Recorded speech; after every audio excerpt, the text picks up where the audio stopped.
देखिए दोस्तों, आपने कभी विचार भी किया है दोस्तों, जो साधु संत रहते हैं, जो अघोरी रहते हैं, जो भस्म धारण करते हैं दोस्तों, वह बिना जल के स्नान किस प्रकार करते हैं दोस्तों? आपने कभी सोचा होगा, आपने कभी विचार भी नहीं किया होगा दोस्तों कि बिना जल के भी स्नान किया जा सकता है। जी हाँ दोस्तों, यह वेद में भी बताया गया है, शिव पुराण में, और यह मैं आपको लाइव प्रमाण के साथ बताऊंगा दोस्तों किस प्रकार बिना जल के भी स्नान किया जाता है। इसे दोस्तों मंत्र स्नान कहते हैं। तो देखिए दोस्तों, जो मंत्र स्नान रहता है वह बिना जल के किया जाता है, और यह खासकर दोस्तों जो अघोरी रहते हैं, जो भस्म वगैरह धारण करते हैं, वह इस विधि से मंत्र स्नान करते हैं दोस्तों, और वह स्नान पूर्णतः शुद्ध भी माना गया है दोस्तों। यह वेद में भी बताया गया है। अब यह दोस्तों हमको कब इसकी आवश्यकता पड़ सकती है, यह मंत्र स्नान हमको भी जरूरी है दोस्तों।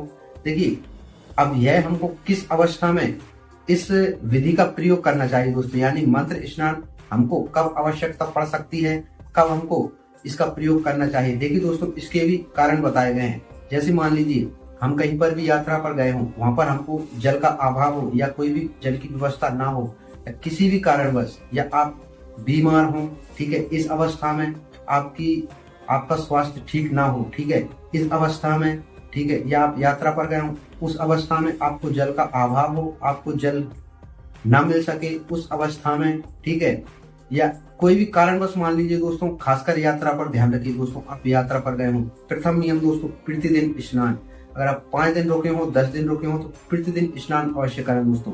जो व्यक्ति यात्रा पर प्रतिदिन स्नान नहीं करता, वह दोस्तों जब घर वापस लौटता है तो वह रोगग्रस्त होता है, यानी दोस्तों वह यात्रा से अपने साथ अपने शरीर पर कोई सा भी छोटा बड़ा कोई सा भी रोग साथ में लेकर आता है। यह वेद में प्रमाण है दोस्तों। यानी दोस्तों यात्रा के 3 बहुत महत्वपूर्ण नियम है। इसकी वीडियो मैंने पीछे बना दी, आप देख लेना, बहुत रहस्य है दोस्तों उसमें।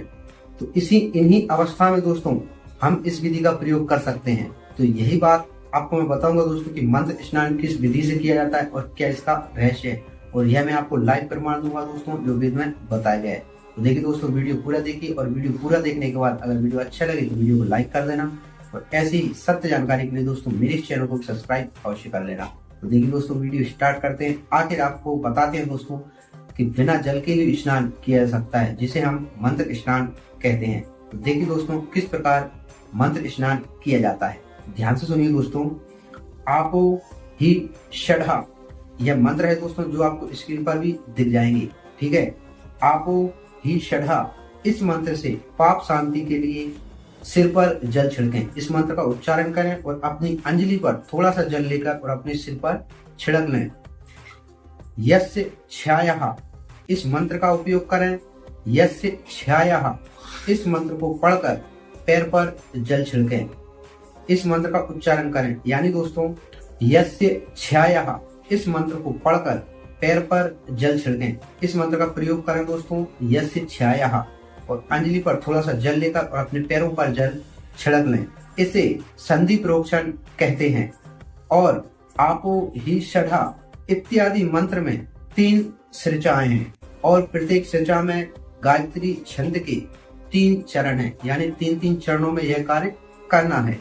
इनमें से प्रथम सृचा के 3 चरणों का पाठ करते हुए क्रमशः पैर, मस्तक और हृदय में जल छिड़कें।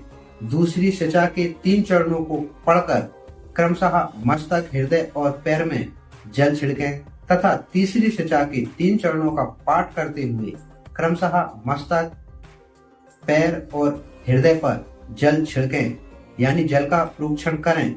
इसे विद्वान पुरुष मंत्र स्नान कहते हैं। यानी दोस्तों यह कार्य आपको 3 बार करना है। 3 बार अंजलि पर जल लें, मस्तक, हृदय और पैर, इन तीनों पर जल छिड़कें दोस्तों, मंत्र का उच्चारण करते हुए। अब वह मंत्र कौन से हैं दोस्तों, ध्यान से सुनिए। अब देखिए दोस्तों, किन किन अवस्था में मंत्र स्नान कर सकते हैं, यह भी देख लीजिए आप। किसी अपवित्र वस्तु से किंचित स्पर्श हो जाने पर, यानी किसी अशुद्ध वस्तु से हमारा स्पर्श हो जाए, ठीक है, आप समझिए कोई भी अशुद्ध वस्तु, जैसे मांस हुए, मदिरा हुए, ठीक है, तो इस तरह की कोई भी अशुद्ध वस्तु से अगर हम स्पर्श हो जाएं, तब हमें मंत्र स्नान का प्रयोग करना चाहिए।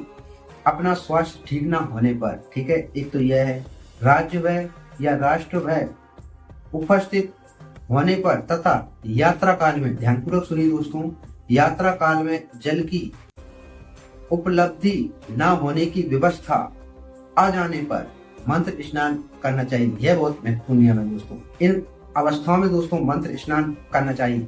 अब ध्यान से सुनिए दोस्तों, वह मंत्र किस प्रकार है। प्रातः काल, यानी दोस्तों आप प्रातः काल जब स्नान कर रहे हो, ठीक है, बिना जल के मंत्र स्नान कर रहे हो प्रातः काल, तो ध्यान से सुनिए दोस्तों इस मंत्र को। सूर्यश्च मां मन्युश्च, ध्यान से सुनिए, जो आपको स्क्रीन पर भी दिख जाएगा। सूर्यश्च मां मन्युश्च, इस मंत्र का उच्चारण कीजिए इस सूर्यानुवाक से तथा श्याम काल, यानी यह है प्रातः काल का मंत्र दोस्तों। प्रातः काल इस मंत्र का प्रयोग कीजिए, और श्याम काल अगर आप मंत्र स्नान कर रहे हो तो श्याम काल अग्निश्च मां मन्युश्च, इस मंत्र का उपयोग कीजिए शाम के समय।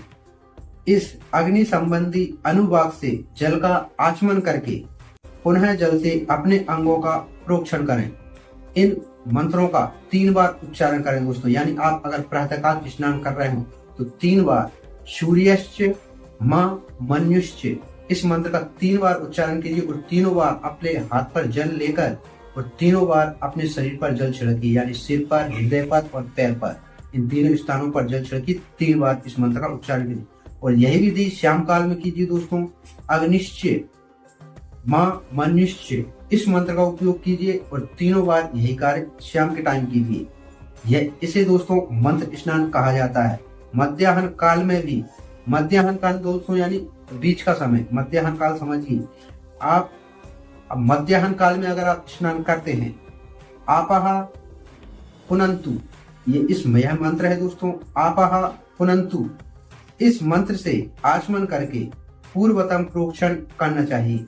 यह 3 मंत्र हैं दोस्तों, श्याम काल, प्रातः काल और मध्याह्न काल के।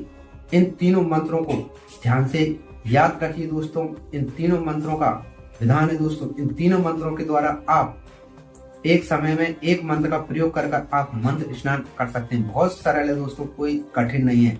केवल एक मंत्र का 3 बार उच्चारण करना है और अपनी उंगली पर यानी अंजलि पर जल लेकर और अपने 3 स्थानों पर यानी सिर पर, हृदय पर और पैर पर जल छिड़क कर आप 3 बार में यह मंत्र स्नान कर सकते हैं, और यह शुद्ध है दोस्तों।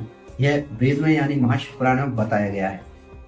तो देखिए दोस्तों, यह बहुत रहस्य था दोस्तों, हर व्यक्ति इसको नहीं जानता दोस्तों। आप यही सोचते होंगे कि अघोरी वगैरह स्नान नहीं करते, वह अघोरी नहीं, वह मंत्र स्नान का प्रयोग करते हैं दोस्तों। तो यह मंत्र स्नान इन अवस्थाओं में बहुत आवश्यक कार्य है दोस्तों। देखिए दोस्तों, अगर जानकारी सत्य लगी हो और अच्छी लगी हो तो वीडियो को लाइक अवश्य कर देना, और इस वीडियो को ज्यादा से ज्यादा शेयर भी करना, और ऐसी जानकारी के लिए दोस्तों इस चैनल को सब्सक्राइब अवश्य कर लेना। तो चलिए दोस्तों, मिलते हैं नेक्स्ट वीडियो में नई जानकारी के साथ। तब तक के लिए जय श्री राम।